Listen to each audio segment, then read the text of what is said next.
Na minha visão, os pilares que fazem um designer sair de 10 para 40 mil é o cara ter uma boa lógica de modelo de negócio e ofertas, o cara ter um funil que gera demanda e o cara ter um processo comercial que vende, pô. E um time que entrega. Acabou.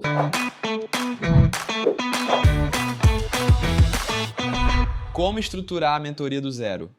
Beleza, cara. No final do dia, o que precisa fazer aqui em termos estruturais, né, é seguir o plano de ação que a gente já tem.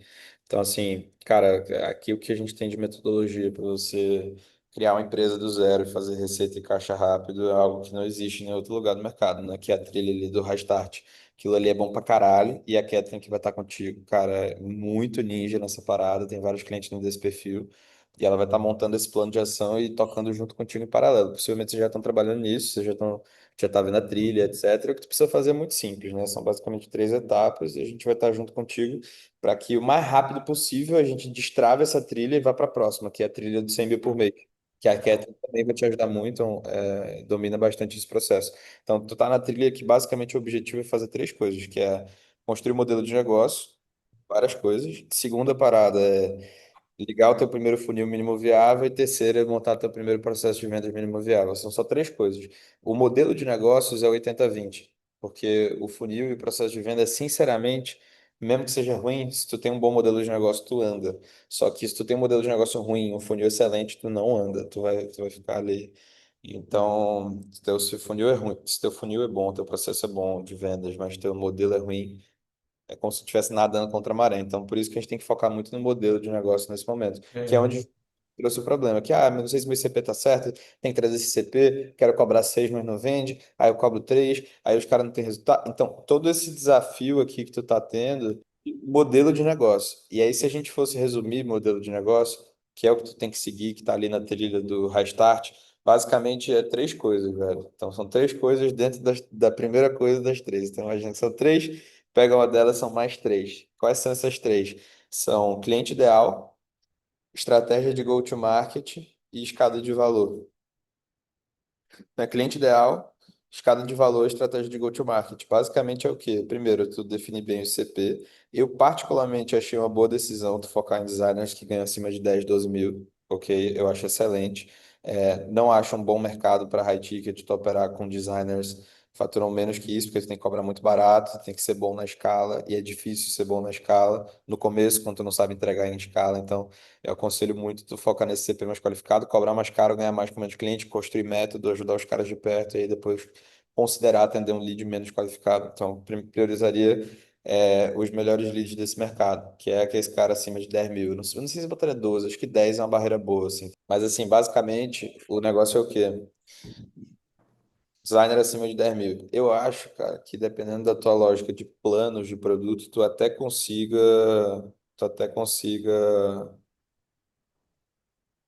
atender um cara de 7, tá? Acho que tu consegue. Porque teu ICP, ele é um autônomo, né? A gente tem vários cases aqui de B2A, né? Business to Autonomous, né? Business B2A, acima de 7, 8 mil, tu já consegue vender high ticket para esse cara, tá ligado? Na maioria dos mercados de autônomo, assim, psicólogo, nutricionista, arquitetos, esses mercados de autônomo em geral, são caras que têm altíssima margem, né? Porque esses caras, a PF e a PJ deles é igual. Então, são pessoas que têm, de alguma forma, margem alta, por mais que essa margem inteira é consumida na física. É um cara que existe oportunidade de crescimento, você pode ajudar ele a virar empresário, é um cara que você precisa ajudar ele a fazer isso. É muito o que eu tô te ajudando a fazer aqui, se tu for olhar também, né? Então, tipo, o grande negócio aqui que, na minha visão, você tem que fazer é focar nesse cara acima de 10 mil no começo, mas também fazer call com leads abaixo de 10, tipo 7, 8, e sentindo qualquer qualificação, eu sinto que é algo por aí. E, cara, montar um negócio para esses caras de fato ganharem grana, escalarem para 20, 30, 40, montando uma agência. Acho que o segredo é montar uma agência de design que escale para 40 mil por mês, 50 mil por mês. Então, a transformação é levar o cara de 10 para 30, 40. Essa é a primeira transformação, certo? Que você precisa fazer com esse cara. E aí, quando tu pensa nesse ponto de vista, e aí tu vai para a escala de valor, né? Então, dado que esse é o ICP, como é que a gente atende esse cara, né? A base da escala de valor, William, é tu definir tua metodologia. Como que aquilo ali vai ser entregue. Então, cara, como que tu vai...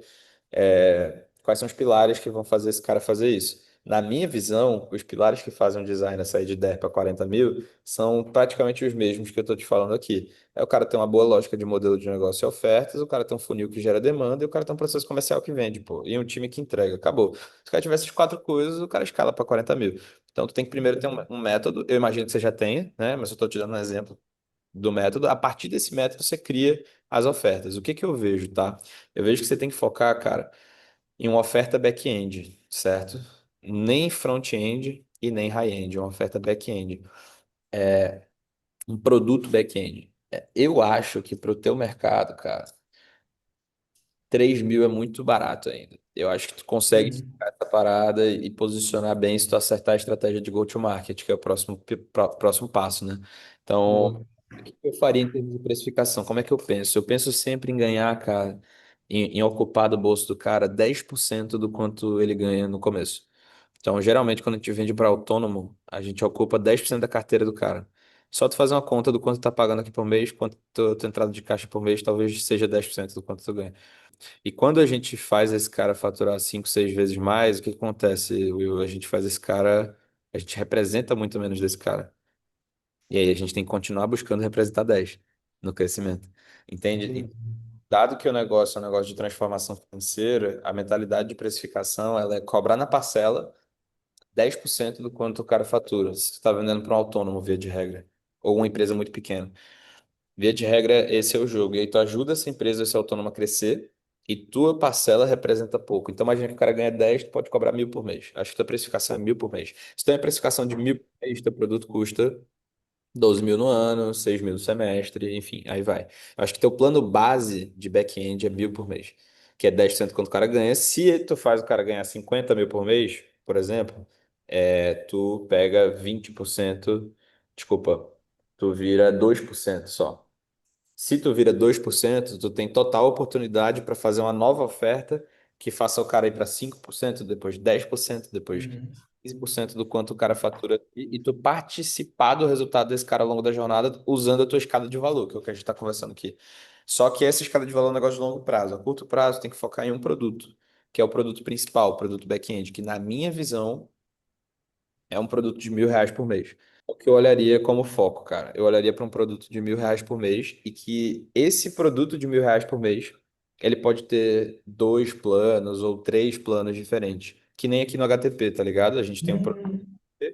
e a gente tem clientes aqui no HTP Elite, Core, Turbo, Start. Então a gente tem diferentes perfis aqui. Só que no final do dia é o mesmo programa. Só que o cara tem diferentes níveis de acesso e são planos, que nem o Netflix também. Então a lógica aqui final é talvez tu considerar ter um plano de 700, 600 por mês e um plano de 1.800 por mês. Usaria 1.000 como base e eu teria um de 1.800 a 2.000 e um de Uhum. 600 a 700. É Que o que eu tinha desenhado mais ou menos aqui, o anual 10 mil e o anual turbo, que é igual vocês têm aqui, de 14.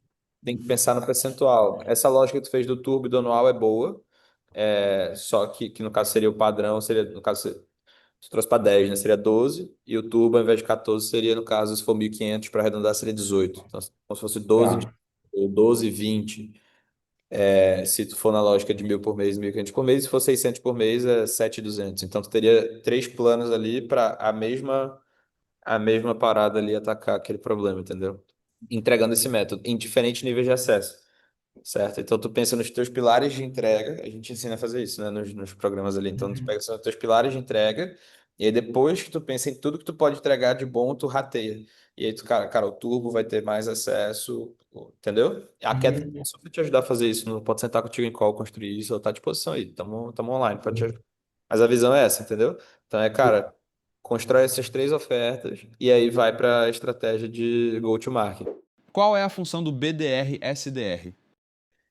Pode chamar de BDR ou SDR. Então, o SDR é o que recebe a lista de inbound e ele atua, e o BDR ele vai atrás e qualifica. Então, esses dois perfis são bons. Geralmente, se tu contrata qualquer um dos dois, ele já teve experiência nos dois cargos, então é bom. Então, já consegue fazer um pouco das duas funções. Ou seja, se tu rodar marketing digital, funil que a gente ensina, receber leads, ela vai atender. E se tu tiver listas para abordar da tua região ou de listas específicas de KNAI ou etc. E tu pode mandar ela a bordo também. Então chama SDR ou BDR. Tem o LDR também, que é um outro perfil, mas enfim, SDR e BDR são esses dois perfis. E esses dois perfis, SDR e BDR, uma única pessoa vai fazer, certo? E aí, cara, quais são os indicadores do SDR ou BDR? Volume de prospecções, volume de leads qualificados por vendas, SQLs, volume de agendamentos e volume de reuniões realizadas. São quatro indicadores. Não tem nada a ver com fechamento. Ou seja, tu está remunerando a pessoa pelo indicador errado, que não tem nada a ver com ela. Então, tu não está incentivando, alinhando incentivos. A única coisa que a remuneração variável faz é alinhar incentivo, e tu está alinhando incentivo para o lugar errado. Então, tem que alinhar incentivo para o lugar que é volume de prospecções, agendamentos, reuniões e vendas.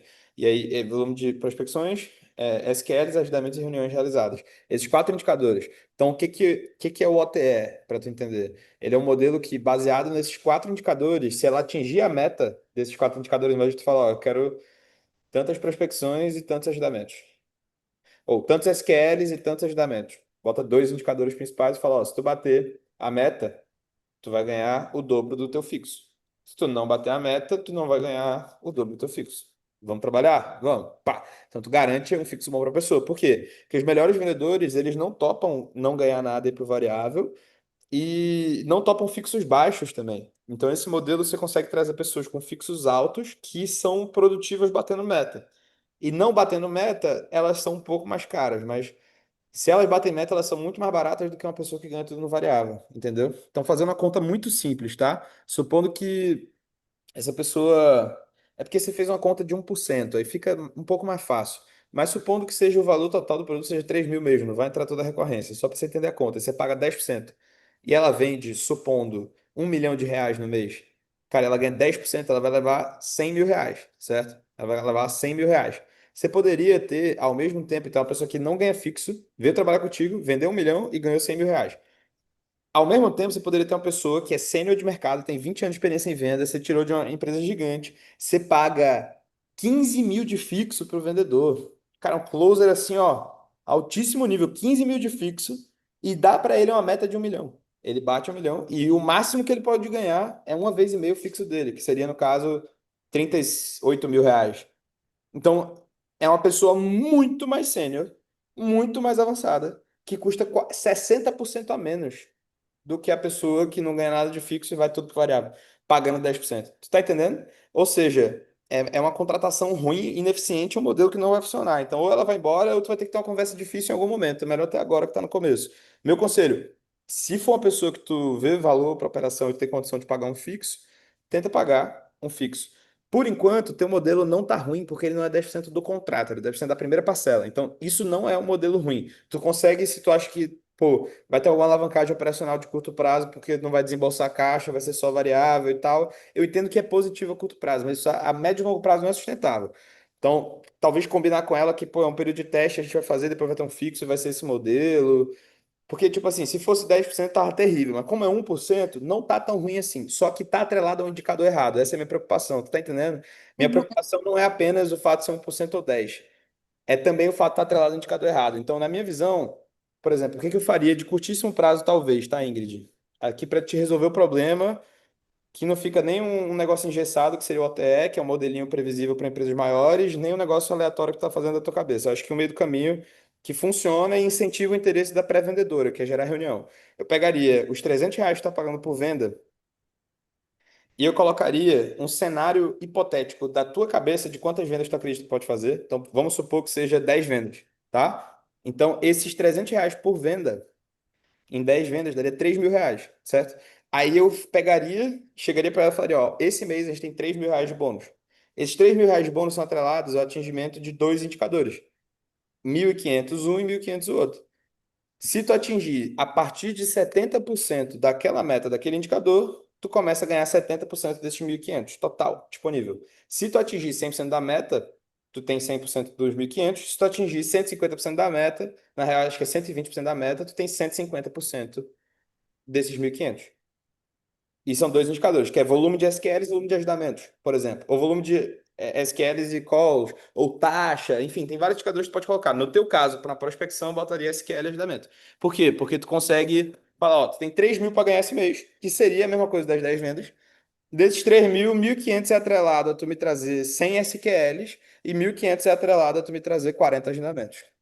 Se tu me trouxer os 40 agendamentos, tu ganha 1.500. Se tu me trouxer 70% dos 40 agendamentos, tu ganha 70% dos 1.500. Se tu trouxer 120% dos 40, tu ganha 150% de 1.500. Tá entendendo a conta? Então, o OTL funciona mais ou menos assim. Então, atrelado a esses indicadores, eu acho que tu vai conseguir alinhar o interesse com ela. Então, faz uma conta, bota ali 3 mil de bônus total, por exemplo, e atrás desses dois indicadores. Por enquanto, é o que eu acho que faria, porque aí tu consegue alinhar o interesse dela no que ela precisa fazer, entendeu? E não no que é o teu trabalho, que seria fechar, no caso. Por mais que ela tenha algum papel de follow-up, isso eu entendi, mas tu tá entendendo a minha visão, né? Como conectar um negócio de base presencial a uma operação digital que potencialize os resultados? Minha visão, tá? Eu acho que a gente não precisaria fazer marketing e pensar numa estratégia para cada negócio, certo? Porque esse é um negócio extremamente sinérgico. A gente precisa de uma estratégia Sim, sinérgica que gere demanda e negócio para os dois braços, porque é extremamente sinérgico, né? O cara vai contemplar e vai investir em algum lugar e pode investir contigo, né? Tu participa do resto da cadeia, né? Então sim. isso é super interessante. Então eu acho que é extremamente sinérgico. Eu posicionaria, Daniel, tua marca pessoal, sem dúvidas. A gente só precisa pensar basicamente três coisas aqui. Quem que é teu cliente ideal? Qual que é o modelo de negócio, a escada de valor? E aí eu vou falar muito sobre escada de valor contigo, em outros momentos também. E terceiro, Sim. qual que é a tua estratégia de ida a mercado? Go to market, tua estratégia de posicionamento, tá? Cliente ideal, a gente sabe, é um cara de alta renda que busca alavancagem. E para mim é muito claro quem que é teu cliente ideal. Obviamente, precisa fazer um exercício, botar isso por escrito, mas acho que nem precisa conversar muito sobre isso. É um cara de alta renda que quer fazer alavancagem patrimonial usando consórcio. Beleza, isso está muito Usando claro. capital de terceiro. Capital de terceiro. Olhando para o cara do meio, olhando para o lado meio, que seria a escada de valor, minha visão, eu acho que consórcio não é um negócio com escada de valor, então aqui, beleza, é venda transacional, o cara vai, sob medida, vai vendendo para o cara durante a vida. Um cliente de 30 anos, 50 anos, 100 anos, que tu vai vendendo todos os consórcios da vida do cara para ele, beleza. Só que do outro lado, tu tem o cara que do outro lado, tu tem esse novo braço de negócio seria com mentoria e tudo mais. Aí o que que eu acho que tinha que fazer? Eu tinha que integrar a mentoria com o consórcio, de forma que durante a jornada do cara de evolução, que tu fala mentoria, mas eu nem olharia como mentoria, tá? Eu olharia como um portfólio de soluções de serviço mesmo, de investimento para ajudar o cara a investir bem melhor, seguindo essa metodologia que é ficar rico com alavancagem patrimonial. Então imagina que tu tem que pensar que uma empresa de metodologia de direcionamento de serviço, uma empresa de serviço que implementa uma metodologia de investimentos que para o cara ter sucesso nessa metodologia de investimentos, ele precisa de consórcio que ele compra da outra empresa. Então, a estratégia Sim. da mercado, na minha visão, é criar uma escada de valor, estratégia da mercado barra escada de valor, né? Tá muito cinético. A escada de valor, o que que eu faria? Eu faria, quando pensa em escada de valor, tem front, back e high-end, né? Então, a gente sempre começa a empresa pelo back-end.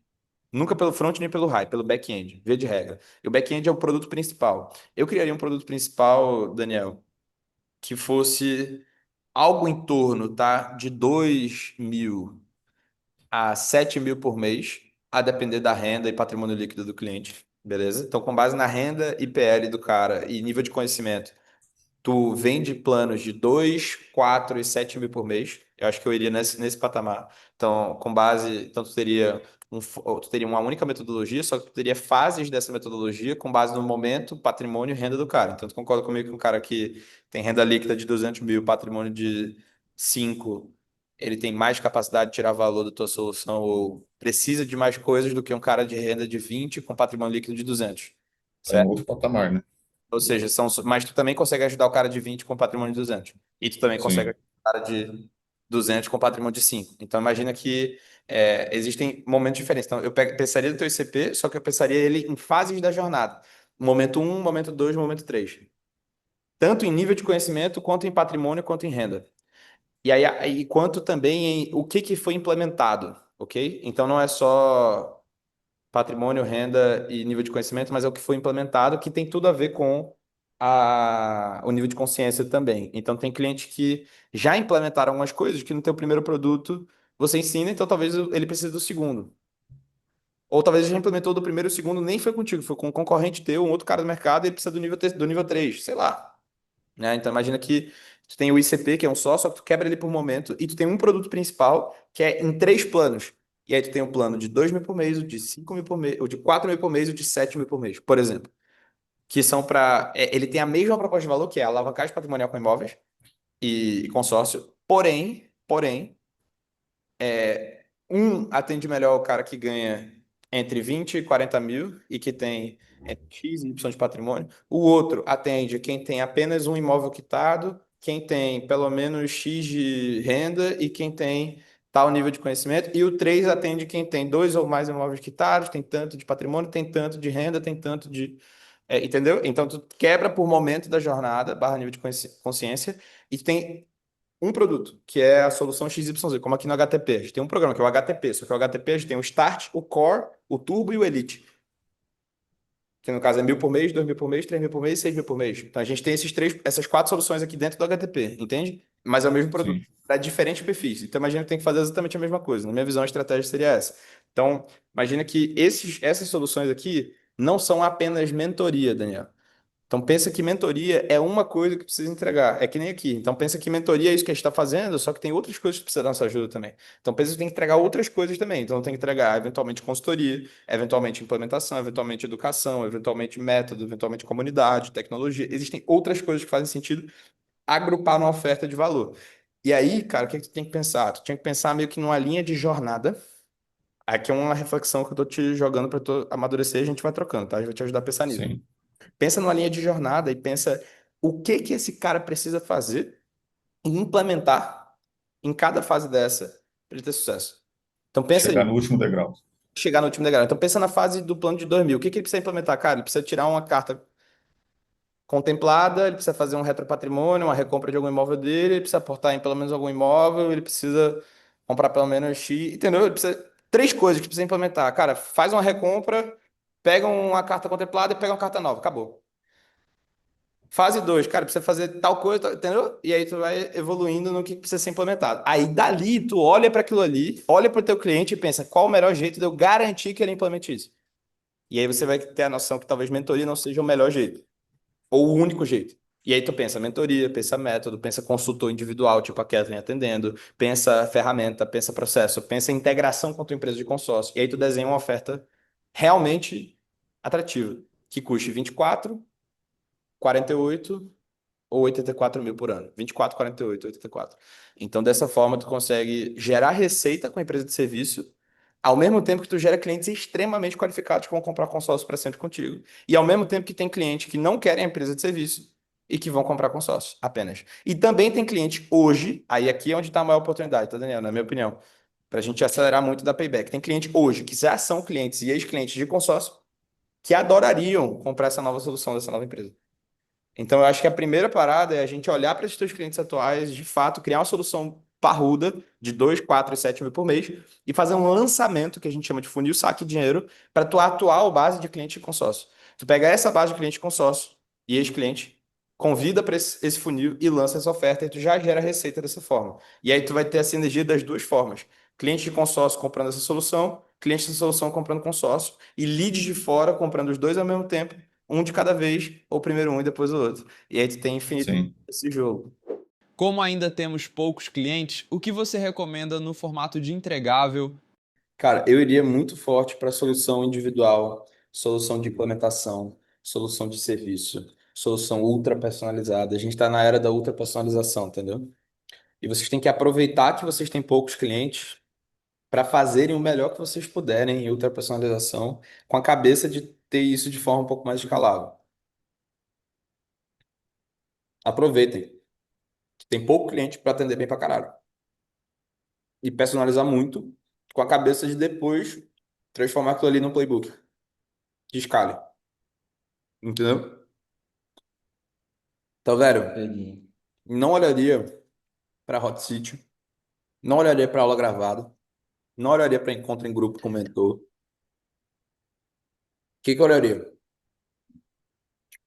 Eu olharia para consultoria individual próxima, eu olharia para grupo individual da empresa, eu olharia para treinamento em company, eu olharia para implementação de processos e playbooks e tecnologias, eu olharia para, bicho, o máximo one-on-one que você puder e consultivo que você puder, com menos de mão na massa possível nos planos mais de entrada e cobrar muito caro pelo mão na massa nos planos maiores, dosando isso. Então imagina que no plano um tu tenha todos os playbooks implantando de forma consultiva um time comercial. No plano 2 tu tem isso e tu tem mais um, um treinamento em company personalizado para o time e mais de como usar esses novos processos e mais uma implantação de CRM. E no outro plano, tem um CRM que é marketing, vendas e CS integrado. Entendeu? Aí, por exemplo, no plano um o cara faz várias calls para construir o produto do cara, analisa, etc. No plano 2 tu faz a roteirização do produto do cara e a construção da área de membros. E no plano 3 tu vai lá presencial gravar o produto do cara 2 dias com ele. Construir e gravar. E mais todo o resto dos planos anteriores. Aí quando tu pensa em funil, no plano um tu entrega todos os playbooks de funil, atende de forma individualizada, implementa, sai, acompanha tudo. No plano 2 tu faz isso fazendo tráfego. Por exemplo, no plano 2 tu faz isso fazendo a copy e a infra. No plano 3 tu vai fazendo isso, o funil estratégico, a copy, a infra e o tráfego. E aí, velho, isso aqui é um BO, mas é um BO, tem que ter chão de fábrica, é um BO de operação. Só que você vende lá, então não é novidade para você. Você vende lá, você vende agência, você vende mandando mensagem no grupo de WhatsApp, o lançamento ao vivo e carrinho e o caralho e madrugada, você vem, então não é tanta novidade. O que você precisa fazer? Só mudar o modelo mental, porque antes você tinha uma agência que atendia poucos clientes, agora você tem que ter uma agência que atende muitos clientes. Então você precisa mudar o modelo mental de como você faz a gestão dessa parada. Você tem que fazer a gestão por squads, entendeu? Então meio que a parada é você montar hoje um ou dois squads ou um squad multidisciplinar. Que tenha um key account, um consultor-chave que cuida da conta, que aí pode ser, por exemplo, a Mafê, sócia nesse começo, cuidando de perto da conta, e 3 ou 4 especialidades táticas, como, por exemplo, um cara só de tráfego, um cara só de copy, um cara só de produto e plataforma e infra. Plataforma e infra, um só de tráfego, um só de copy e um só de CRM. E aí esses caras custam X, eles conseguem produzir X work units, unidades de trabalho, anotem isso para vocês quiserem estudar, e é quase Toyota, modelo Toyota de produção, um bagulho fodido, que é work units. Então tu desdobra o trabalho de cada cara em unidades de trabalho que são mensuradas de acordo com o nível de senioridade do cara. Quanto mais sênior, mais output de unidade de trabalho esse cara consegue entregar. Então, imagina que o analista financeiro júnior numa empresa de financeiro entrega 10 unidades de trabalho, um pleno entrega 20, um sênior 30. Então, um cara sênior, ele tem capacidade de fazer o trabalho de 3 caras júnior em uma squad. É meio que essa lógica que vocês têm que pegar, desdobrando o quanto que cada especialidade dessa atende. Depois você vai lá no plano que você montou, que tem aquelas ofertas lá, lembra? Um CRM, um caralho, não sei o que, piriri. E aí você olha as unidades de trabalho que você tem que ter para entregar essa parada em cada squad. Quem é a squad dentro desses 5 caras? Qual a unidade de trabalho de cada um deles? Colocar aqui. Depois tu chega na conta do custo da unidade de trabalho, desdobra isso no teu custo de entrega, no teu COGS, custo de serviços bem vendidos. E aí tem um produto que custa 60 com custo de entrega de 12 e o time entrega. E a cada X cliente que tu cresce a tua squad, porque a tua squad aguenta X unidades de trabalho, ou seja, X clientes. X clientes rendem tanto de MRR, custa tanto a squad com tantas unidades de trabalho. Se eu aumento a quantidade de clientes, eu tenho que aumentar a unidade de trabalho, eu tenho que montar outra squad. E aí vai. Pum, pum, pum, pum. Então, o modelo basicamente é esse que você tem que pegar. Não é uma agência de lançamento que atende por clientes, é um modelo que tem que ser squad. Então, monta a squad, bota um especialista em cada, em um key account, pensa a unidade de trabalho, desdobra os planos lá de serviço, chega no custo de entrega, bota o preço, bota a margem e vende com CAC baixo. E aí vai adquirindo. E aí é um jogo de aquisição. Esse mês você tem 5, no mês 10. Um jogo de aquisição com retenção, um jogo de crescimento, que é aquisição menos churn. Então não adianta vender, você tem que reter. Então esse mês tem 5 ativos, no mês que vem vende 5, perde um, cresce 4, aí fica 9. No mês seguinte perde 3, vende 10, fica 7 novos, aí você vai empilhando uma base ativa de clientes, e no final você tem 100 clientes ativos, pagando 5 mil por mês, você tem um negócio de meio milhão de MRR com 50% de margem, que dá 250 mil de lucro líquido, tanto em CAC, tanto em custo de entrega, tanto em não sei o que, em back-office, tanto em imposto, lucro líquido. Pum, você tem um negocinho parrudo. Pegou a visão? Ah, acredito que de todo mundo que eu conversei, cara, foi você o único que conseguiu pegar aquilo mesmo que eu queria. Porque, pô, dá trabalho mesmo. É porque a galera da mentoria tem esse negócio de, mas vai dar trabalho, né? Tudo vai dar trabalho. Então, assim, ficou claríssimo aqui na minha cabeça, tudo, tudo, tudo, tudo. Bem o que eu acredito mesmo, bem que eu queria lá atrás fazer, sabe? Muito bom. Boa. O desafio ali é, pô, precificou errado, você vai sempre achar que aquilo ali tudo tá errado, né? Porque você precificou errado. E não é o jogo, né? Igual você falou, é ter esse nível de entrega com a precificação certa. É um jogo de agência, mano. É um negócio que Ah, tem mais valuation, porque ele não tem key man risk, que é risco de fundador na entrega. Então imagina que, pensa nessa, tá? Uma das coisas que mais adiciona valor na empresa, o fato dela reter receita. Se tem uma retenção de receita acima de 80% ao ano, ou seja, tu faturou 10 milhões esse ano e ano que vem com os meus clientes tu fatura 8, tu tem retenção de receita acima de 80%, tu ganha 3 pontos no teu múltiplo de EBITDA. Então, tua empresa fatura 10 milhões de EBITDA, entrega 10 milhões de EBITDA, tu vale 30 milhões a mais só de reter receita. Só que, ao mesmo tempo que isso adiciona, se essa receita retida tem key man risk, ou seja, risco de fundador, na aquisição, na entrega e na gestão, você perde 6 pontos de múltiplo. Muitas vezes 3 a 6 pontos de múltiplo. Então, veja, nada adianta se dar um negócio que tem retenção de receita pra caralho, e retém e tudo mais, se toda essa receita depende do fundador para entregar, que é o modelo das mentorias tradicionais. Perfeito. Então, no final, você tem uma empresa menos valiosa. Por mais que você tenha resolvido o problema de ter uma entrega que retém, depende tudo do fundador. O fundador, o cara da entrega, se ele morrer, o MRR todo churn, a empresa tem muito mais risco, perde valor, pum, acabou. Então, se tu monta um negócio desde zero que não tem time, não tem fundador na entrega, o time entrega, e tu consegue montar uma estrutura boa o suficiente para ter um churn baixo, crescer, reter, com LTV alto, tu vai ter retenção de receita alta, porque a tendência é que o time entregue melhor do que o fundador no longo prazo, de forma personalizada. Tu tem retenção de receita mais alta, e essa retenção da receita ela vale mais porque ela não tem risco de fundador na entrega. Ou seja, o time entrega, se tu morrer, o time vai continuar entregando os contratos que foram vendidos. Então, isso é uma sacada de longo prazo também da construção, entendeu? Que a gente falou sobre longo prazo, tu falou que tá. Essa é uma visão. Ele é o time.